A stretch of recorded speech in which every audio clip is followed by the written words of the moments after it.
Do you sometimes have really sore muscles after you finish working out? Maybe not immediately, maybe the next day or the day after that. I can help you out with this. I can tell you why it happened, and I can also give you some really great things that you can try, some hacks, some hints, and some tips about how you can reduce the severity of it and maybe stop it happening altogether. Interested? Watch this video. So you're here because you want to know why your muscles are sometimes sore after you've been working out, and you want to find out exactly what you can do to stop that happening. You're in the right place. I'm Kirsty, and I'm from Strength and Bloom Fitness, and I've got all the info that you need to know. So the first thing, why does it happen? Why do you get really sore muscles after working out? And why only sometimes and not all of the time? Well, this muscle pain is called DOMS. We call that DOMS in the fitness industry, and it stands for delayed onset muscle soreness. And it describes that feeling that you get maybe the next day after you've worked out or the day after that, where your muscles are sore, sometimes sore to the touch. And what is actually happening is that you have torn the muscle on a microscopic level. Okay, so we call them micro tears in the muscle fibers. So what's happened is those muscles have had tiny little tears. It's undergone a process of trauma, but don't worry, it's not a bad thing. To be able to grow your muscles, you need to go through these micro tears. You need to have that to happen so that the protein can come in, repair, and grow that muscle to make it bigger and stronger. So actually, while it is uncomfortable when it happens, it is a process of growth and repair, and you are getting stronger. So why does that just happen sometimes and not all the time? Well, sometimes you are lifting or you're doing exercises that are more challenging than other times. You may be focusing more on an eccentric contraction. So you're loading that muscle as it's lengthening. I've got another video on that, by the way, so please go and check that out if you want to know more. But essentially, if you are loading through the eccentric phase, you're more likely to get these muscle tears as well. But rest assured, they are important for muscle growth. But you can reduce the severity of them. And here are my top tips about how you can do that. So tip number one, warm up. So this is going to sound really, really obvious. And yes, it would save loads of time if you skipped your warm up, but doing a warm up prepares your body for exercise. You're rehearsing the movements that you're going to be doing in your workout if you're doing an effective warm up. So by doing your warm up and rehearsing those exercises, it primes your muscles ready for the workout that you're about to do, and you will be less likely to feel it the day after or the day after that. If you want a great warm up, by the way, check out the warm up on my channel, just 5 minutes, super effective, super low impact too.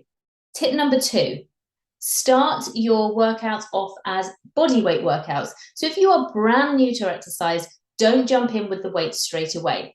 So this works on two levels. You can either start your exercise routine where you do the first set of exercises as body weight only, then introduce the weight for the second, third, fourth, however many sets you're doing of that exercise. So you're rehearsing again the movement without the weights, and then you're increasing the weight or adding the weight in.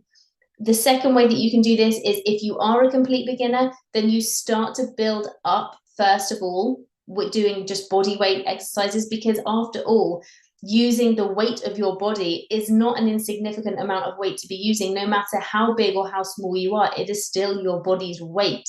So using your body as resistance, your body needs to get used to doing that. It gets used to doing that. And then you can add in weight to add some more resistance or add resistance in a different dimension as you're going through your workouts. Tip number three is hydrate. So hydrating is going to be really, really important, but don't just hydrate with plain water. When you sweat, you are losing salts and you're losing sugar. So hydrate with something that can replace those into your body. It's going to help you out. It's going to reduce the likelihood of your muscle cramping up as well. So hydrating properly using an electrolyte is a really good thing to do. There are loads on the market out there. Just type electrolyte for sports into your search engine, and whatever region you're in, you will find something that is really going to suit you. If you want to know what to look for, then hit me up in the comments, let me know, and I'm going to let you know what I use. I'm here in the UK. Tip number four, post-exercise massage. Now, I don't know about you guys, but I don't have a personalized masseuse on staff. It's a shame. But there we are. So what I use is a foam roller. Sometimes I'll also use my thumbs or my fingers just to get inside that muscle too. So if I've done a particularly long run, or I've done something quite intense, some weights or plyometric work, what I'll do is I'll let those muscles settle down.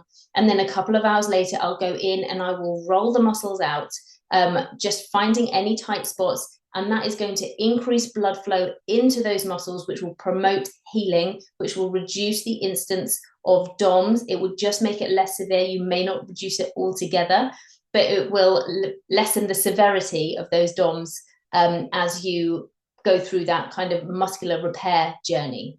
Tip number 5 is probably my most favorite tip. Take a warm bath, not really, really hot, with some Epsom salts.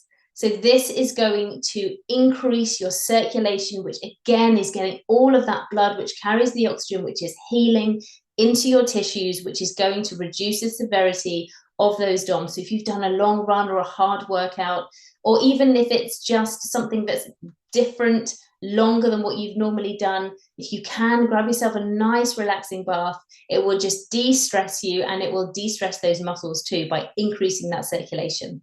Number 6 is probably the hardest one for a lot of us: sleep. Sleep is the time when your body repairs and grows. So if you're wanting to repair those muscles, but you're not giving it enough sleep, then you're doing yourself an injustice. Get enough sleep for you. For some people, that's 6 hours. For some people, that's 10 hours. Generally, the recommendation is 7 to 8 hours, but whatever works for you. Sleep is really, really super important. So please do make sure that you're getting good quality sleep as well. A nice deep sleep where your body can repair those muscles. It's really going to help you out on that DOMS journey. Tip number 7, and we're nearly there. So this is active recovery. So what is active recovery? Surely it's recovery, or it's being active. Active recovery is where you are bringing it right down. You're going for a walk or a really gentle cycle. You're maybe doing some really chilled mindful yoga or Pilates, something where you've really stripped away that intensity. The heart rate is lower. You're maybe thinking about a level 3 or 4 on a scale of 1 to 10 of intensity. So you've really pared it back, but you are still continuing to use the muscles. And again, getting blood flow into those muscles, which, as we know, is healing. So it continues to help use the muscles, keeping their elasticity, keeping their blood flow, so that you are helping yourself out with those DOMS. And tip number 8, the final tip to help you reduce the severity of those DOMS: do whatever works for you. So some people will find that adding protein into their diet straight after a workout is going to help reduce the severity of their DOMS. While the jury is out on that, we all know that protein is the building block for life. So protein is the growth and repair that you need to add into your diet.